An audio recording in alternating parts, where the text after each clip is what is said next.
Welcome to C3 in This Together, 30 minutes in our own voice, our series surrounding disabling disabilities. Today, we will hear from someone with a lived experience who's coping, managing, and navigating disabilities and special needs. My hope throughout this series is that together, we will be the generation that creates awareness that individuals with disabilities and special needs are differently enabled and that disability does not mean a lack of ability. And I want to say it again, right? My hope again throughout this series is that we would create this awareness, most important awareness, that individuals with disabilities and special needs are differently enabled and that disability does not mean a lack of ability. Today, our guest is Dr. uh, Okalami. He is the Director of Student Accessibility and Accommodation Services at the University of Michigan, where he oversees the offices of student services, students with disabilities, which includes two testing accommodation centers, the Adaptive Sports and Fitness Program. He is also an assistant professor of family medicine, physical medicine and rehabilitation, and urology at Michigan Medicine, as well as an adjunct professor at the Orthopedic Surgery School of Medicine at UCLA.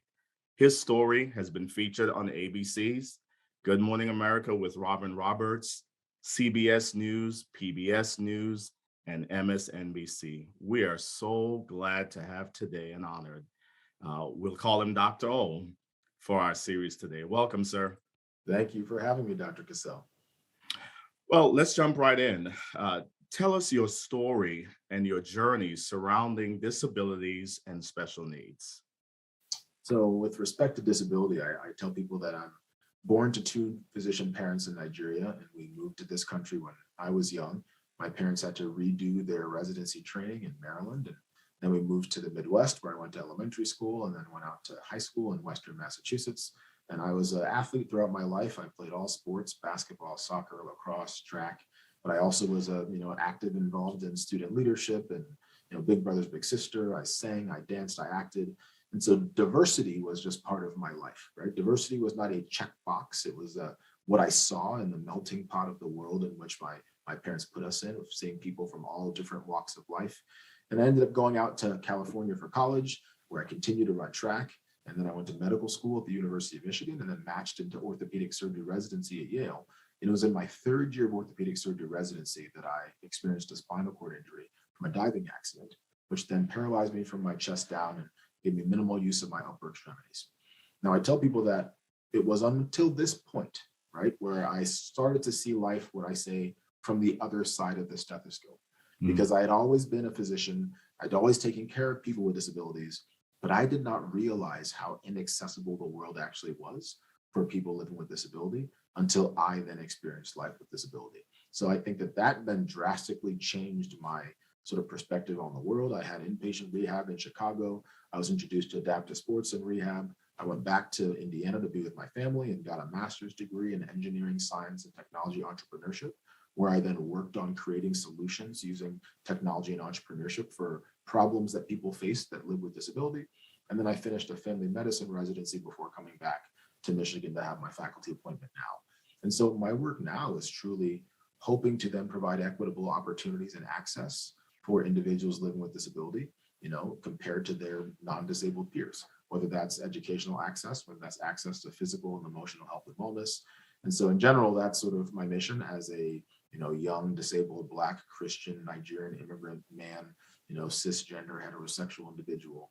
And so I know that I've been born with many, many privileges, but I also know that I've been subject to many prejudices. And disability is just one of those that people look at disability. And as you say, right, disability is not lack of ability. And interestingly, your words and mine are very similar. I say disabusing disability, Wow. trying to demonstrate that disability is not inability. And you say disabling disabilities to show that disability is not a lack of ability. So it's an honor to be here with you today, Dr. Gazelle. Oh, thank you so much, Dr. O, and thank you for sharing your story. I know you've shared it so many times, but so many of us that will be listening through this medium, I know we're going to be encouraged, inspired, blessed, receive hope. I like what you said about seeing things from the other side, and I'll use that language, right? My hope is that as we navigate this together through this series, that people would see through new eyes. And I like what you've said, disabusing disability, right? So, my hope, my friends, is as Dr. O has shared about seeing things from the other side, is that you and I would see things from the other side through new eyes, whatever that might be. Let's move to our next question that I want to ask here is what would you say to someone or a loved one who's managing a disability or special needs? How would you talk to caregivers, loved ones, clergy, organizations, and even the individual themselves? Well, it's an interesting way that you frame the question. And I would say I would first talk to the individual himself, Mhm. because I think too often what happens with disability is people look at you and people think that we cannot speak for ourselves. They think that Mhm. we must always have someone there helping us. Now, by no means is help a problem. And so I want to make that very clear, because if you do, have someone who assists you in your activities of daily living, that by no means is meant to then indicate that you are less than in some way. But I also want to make sure that people don't automatically assume that someone with a disability cannot use their voice, or that someone with a disability is not able to advocate for themselves. Mhm. So, first thing I would do is speak to the individual with the disability. And then, of course, if there are people within their family, their community, their life that are part of their journey, I welcome as many people into that. But the thing I would say is that there's nothing wrong with you, Mhm. and there's nothing wrong with them, if depending on who I'm speaking to, right? So there's nothing wrong with the individual with the disability. And what has happened in our world is that because of the inaccessible nature and because of the ableism that exists in our world, people who live with disabilities are made to feel as though they are the problem. They are what needs to be fixed. And so that's what I would say, is that there's nothing wrong with you. And don't let people instill that in you. Don't let people ask you what's wrong or what Mhm. happened, right? Life happened. Nothing is wrong. This is who I am. And while I lived the majority of my life without having any physical disability, now that I have a physical disability, it's just as much of a part of my life as my blackness is, as my maleness is, as my Christianity is.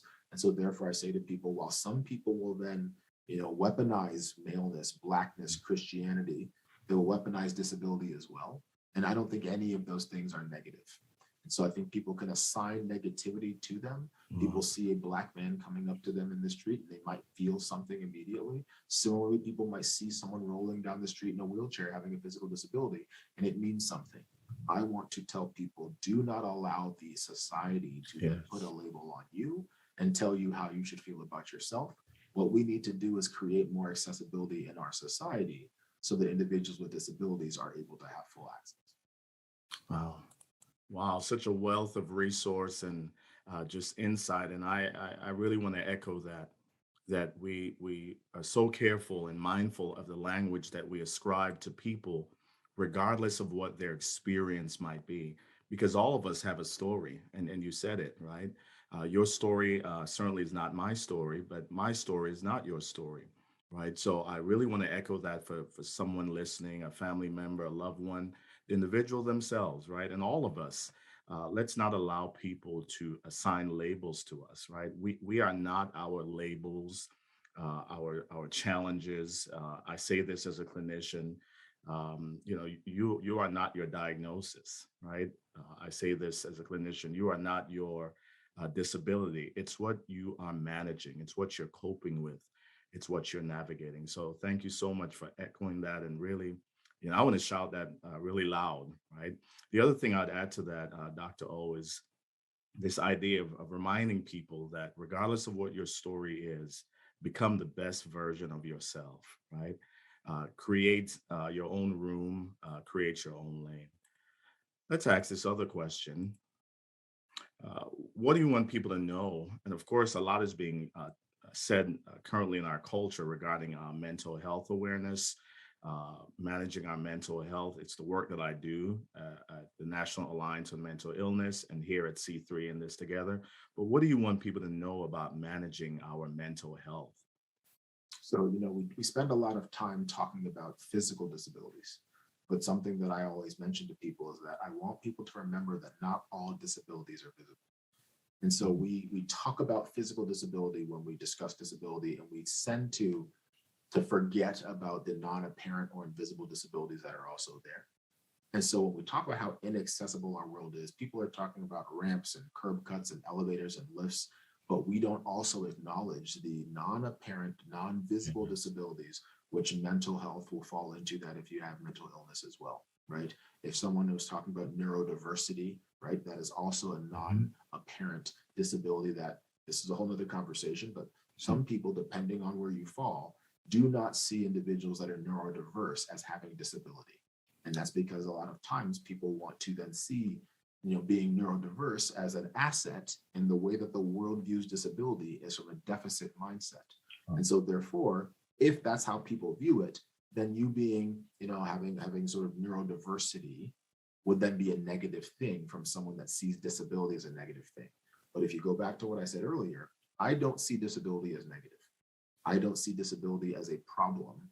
I see it as just a part of my life. And so, therefore, when we talk about the non apparent disabilities, when we talk about mental health, I think that I see mental health just like physical health. It's on a continuum that yes. all of us are somewhere, right?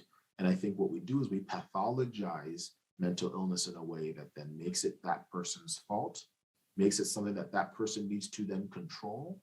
And you can't control your mental health any more than you can control your stomach health. That's And right. so, why is it that when someone's allowed to have Crohn's or IBS or something that was happening inside, but what's happening in here is apparently your fault? And so, Oh, I think that there's a spectrum, as I say, and I do not want to stigmatize mental health or mental illness any more than I then talk about physical health or physical illness. And therefore, there's truly no line that you can draw in the sand that says that this person yeah. is healthy, this person is well. And we should not pathologize and sort of ostracize mental illness in a way, because I tell my patients all the time as a practicing physician that if your stomach hurt, I wouldn't blame you, right? I Right. would ask you questions about where it hurts and what happens to you when your stomach hurts. Do you have gas? Do you have diarrhea? Do you have constipation? Where does it hurt? And the same thing happens with mental health. And if there's something happening with your mental health that makes you then do something that is not comfortable for you or others around you, let us help you sort out how you can then live in a way that you are not causing yourself any pain or discomfort, and you are not causing anyone else any pain or discomfort. And I know that Wow. you're not hoping to then do so, but there are times where your mental or physical health may cause you to then cause injury or illness or burden to yourself or others.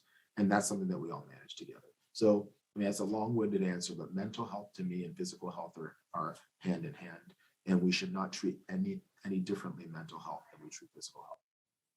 Wow, thank you for sharing that from your space and your perspective, because this is exactly what this series is about, right? As we talk a lot about mental health and mental health awareness. And I like what you've said about not ascribing a pathology to that. And I'll add to that, let's not demonize or criminalize mental illness. We see that a lot.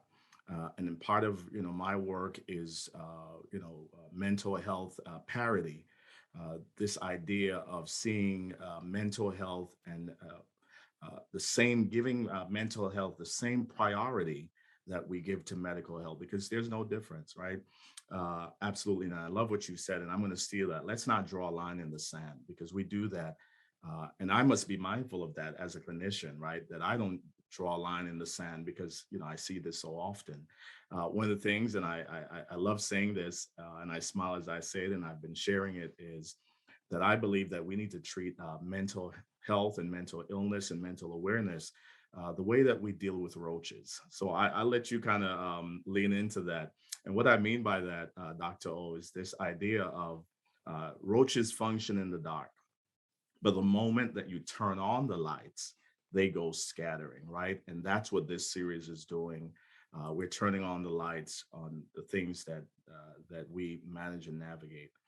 As we begin to wrap up, what do you want people to know about disability, special needs awareness? What's your thoughts surrounding that? And I think one of the things I tell people is that I did not recognize the inaccessibility of our world until after I had started to live life on both sides of the stethoscope. And so a phrase that I use is that the past may not be your fault, but Mm. the future will be. And so Wow. what is it that each of us can do to make somebody's tomorrow better than their yesterday? I'm the first to raise my hand and say that I was unaware of things regarding inaccessibility. And now that I live this life, I am dedicated to trying to make it better. Wow. Similarly, I talk about what I experience as a Black man in this country and racism that exists. But I say to people that you don't have to be a disabled Black man to recognize ableism or racism. And so, therefore, what we all can do is figure out when we now have seen or heard that someone is experiencing any sort of ism, Mhm. what can we do to then make it such that everybody's tomorrow is better than their yesterday? Not just a tomorrow that benefits me, but a tomorrow that's going to benefit people that don't look, think, feel, act, dress, worship, eat like me. And so, with respect to mental health, with respect to disability, with respect to special needs, this is something that, people often use disability and special needs interchangeably. And I like to say to some people that personally, I tend to shy away from the word special needs. Reason being is that I don't think that my needs as a disabled person are any more special than anyone else's. I have the same needs, which are really the rights that everyone has: a right to live, a right to Yes. love, a right to live and educate, and all these things that everybody has access to. That when you don't provide it to people with disabilities, now it becomes special that we have those requests. So, this is not me saying that people should not use that term and everyone's entitled to the terms that they are comfortable with and how they choose to identify. But I like to just encourage people to say, I don't want you to think of the needs of the disability community as special, because these are things that everybody has as a default. And we are then now 31 plus years after the ADA, struggling to just get to the floor, not even the ceiling, and not even the stars in terms of accessibility for the disability community. So that's what I would say. It's really just recognizing that we all have a role we can play within our spheres of influence to make someone's tomorrow better than their yesterday, when we recognize that accessibility is not there, whether it be physical accessibility or any other means of providing access and inclusion for the disability community. Wow, great insight, and I like the how you've navigated the language of disability, special needs, and how you've highlighted that. And what we'll say to people, and I'll echo what Dr. O said, is just be aware. And one of the things that I do is I lean in with people. I ask the question, "How would you like for me to refer to you?" Right? Because what you're doing is, uh, you're walking in empathy, and that's what empathy is, right? It's walking as much as you can in someone else's shoes and saying, I see you, I hear you, I value you, right? And I'm on this journey with you. So we do want to echo that for those who are watching, right? That whatever language you would like to ascribe to who you are, right? That's what we lean into, because that's your story and your journey. And I'd also just like to thank you, Dr. O. As we begin to bring this to a close, you talked about your journey, and I can align with that as an African American man, as an African American man, as a Caribbean man. I shared with you as a Jamaican born immigrant. Right, I understand the some of the prejudice and the journey that we are on. I understand that for me, and this is my story, that there's no such thing as an unarmed Black man when the color of my skin is viewed as a weapon. But what I've chosen to do is to not give into episodic anger, but instead to use my platform, use my journey and my experience to bring hope to others. So that's what we would say to those who are listening. Whatever your story is, bring hope, bring healing. Become what I'm calling an emotional loan officer, is what I've been coining the term, where we let people know I will give to you what you emotionally need in that moment. I loan you my hope. I loan you my strength. I loan you my resiliency. I loan you my silence in the midst of your chaos until you can loan it to someone else. Dr. O, this has been absolutely amazing.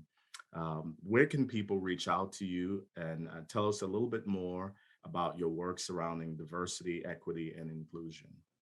So people are welcome to find me on Twitter. That's usually the easiest medium, and that's just my last name is at Okanlami, Okanlam as in Mary I, at Okanlami. And then, with respect to diversity, equity, and inclusion, I tell people that disability is often left out of conversations related to diversity, equity, and inclusion. And so when I listen to those words, diversity, equity, inclusion, disability is scattered throughout that entire thing. So I tell people disability is the ubiquitous thread that touches everything, because not that this is not said in a threatening way, but disability is that one community that any one of us may join at any point in our lives. And so therefore, providing access for the disability community is not just providing access for them. It's making sure that the world in which we all live is one that we can all live in. And so diversity, equity, and inclusion talks often about race, gender, ethnicity, socioeconomic status. Disability needs to be a very, very prominent part of these DEI conversations, because the disability community in and of itself is very diverse. And providing equity is giving each person what they need to have access, which doesn't mean giving each person the same thing. And then you make sure that everyone is included in every aspect of the life that they want to be able to live. So disability could be a great sort of gateway into talking about how we can then improve diversity, equity, and inclusion initiatives by making sure that the disability community is able to access all the things that we're doing. So that's what I'd say, and I look forward to connecting with you more, Dr. Cassell, and any of your listeners that are able to find me on Instagram, Twitter, Facebook, and continue doing the great work together, because it takes a village, it takes a team to do this work, and I'm honored to be part of yours. Thank you so much, sir.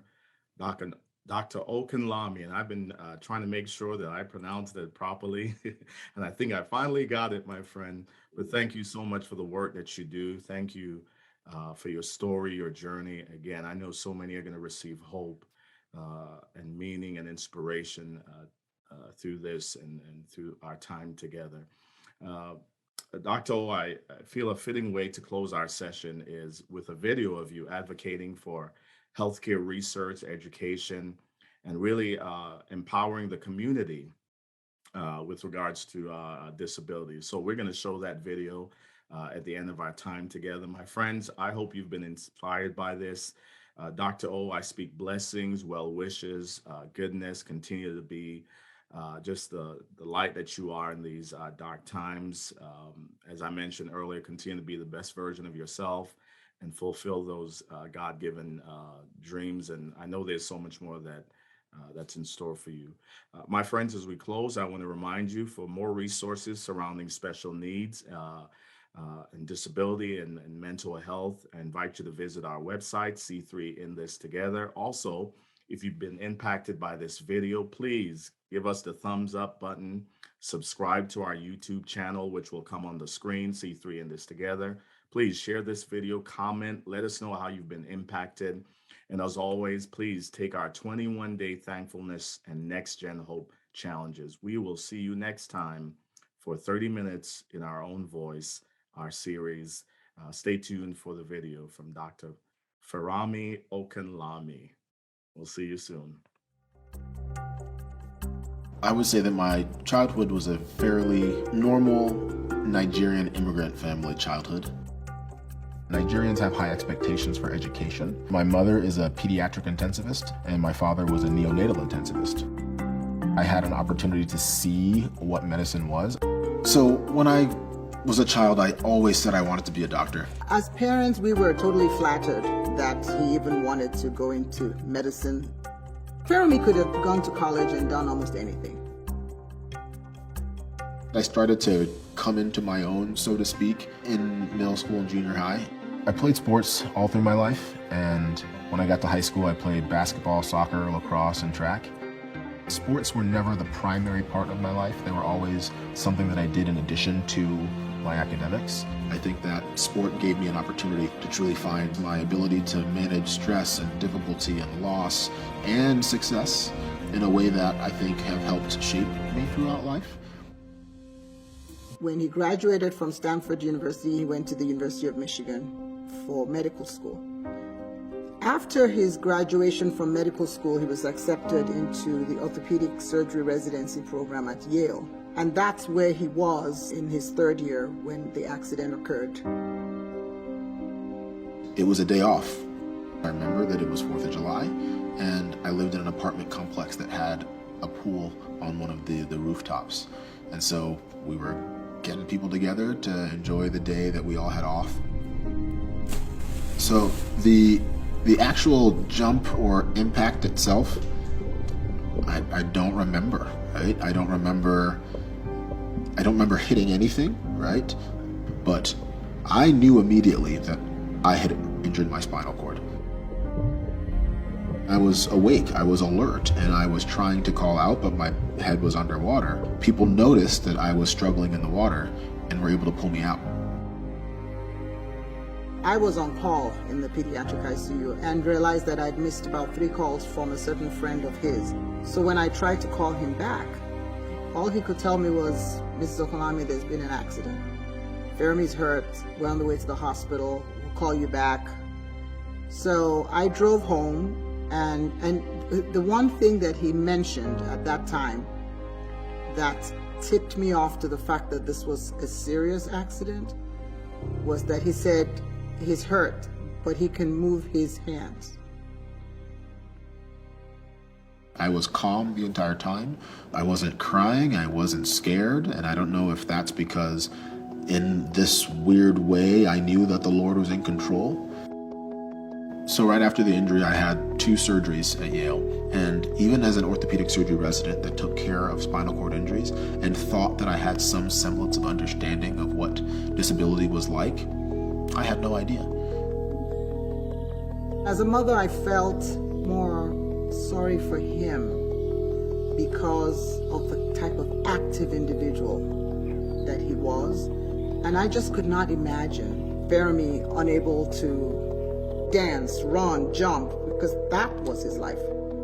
Triple jumper, track and field runner. Even when he wasn't on a sports field, he never stood still. If there was any time that I had a brief thought of, why do I have to be like this? The times that I had those thoughts were actually with respect to being with my son. Hi, Dad. Hey, Al. And it was during these years that he was growing up and was wanting someone to run with him and roll with him and play with him that I couldn't do it the way that I envisioned I would do as a dad, because until I was able to know more about my body, I wasn't able to do as much with my son as I wanted to. So in the first few weeks, we were all expectant, but he was very optimistic. And the day that his legs moved, that was a day that probably gave him a whole new lease on life. It's hard to explain a feeling like that. Being an academic All-American triple jumper turned orthopedic surgeon, that physical feats were something that you thought were part of what defined you, to then not be able to move anything from your chest down for 2 months, when something moves, it was awesome. It isn't even that I thought that there was a guarantee that I would walk again, but it was that I knew that regardless of what did happen, I would be okay. 3, 4, 5, 6, 7, 8. Woo! Not enough runway. Not enough runway. I've been blessed that I'm an assistant professor of family medicine, an assistant professor of physical medicine and rehabilitation, and I'm the director of adaptive sports in MCHAMP, which is Michigan Center for Human Athletic Medicine and Performance. Most important thing is just get out there and play and have fun. When I wheel into a room, that whether they know my background or not, there's an assumption that we have something in common. My patients that are in wheelchairs or with walkers or crutches or some sort of mobility concern, they think he gets it. I was excited when I first heard about the fact that family medicine here at University of Michigan had a doctor with a spinal cord injury. He not only knows about some of the challenges posed to people with spinal cord injury, he lives it. He has such an inspiring story. It definitely opens your eyes to how much you can do within medicine, because he didn't let that stop him from pursuing his dream. I still play sports. I play wheelchair basketball, I played sled hockey, I go swimming. Sure, it's not the same exact way that I was triple jumping or long jumping or high jumping, but there are lots of things that people can't do, even if they haven't had spinal cord injuries. And I don't think that most people live their lives being upset about the things that they can't do. You take the things that you can do and you do them. I'm so proud of what Fermi has accomplished in spite of the challenges that have come his way. I know that the best is yet to come. I think each person's thriving may look different. Are you doing everything that you can do? And if you're doing everything that you can do, you're absolutely thriving. Don't look at your neighbor. Don't look at what you may have been able to do before. Look at whatever it is that you want to do now and figure out how we can get it done. And you may be able to do more than you can even imagine.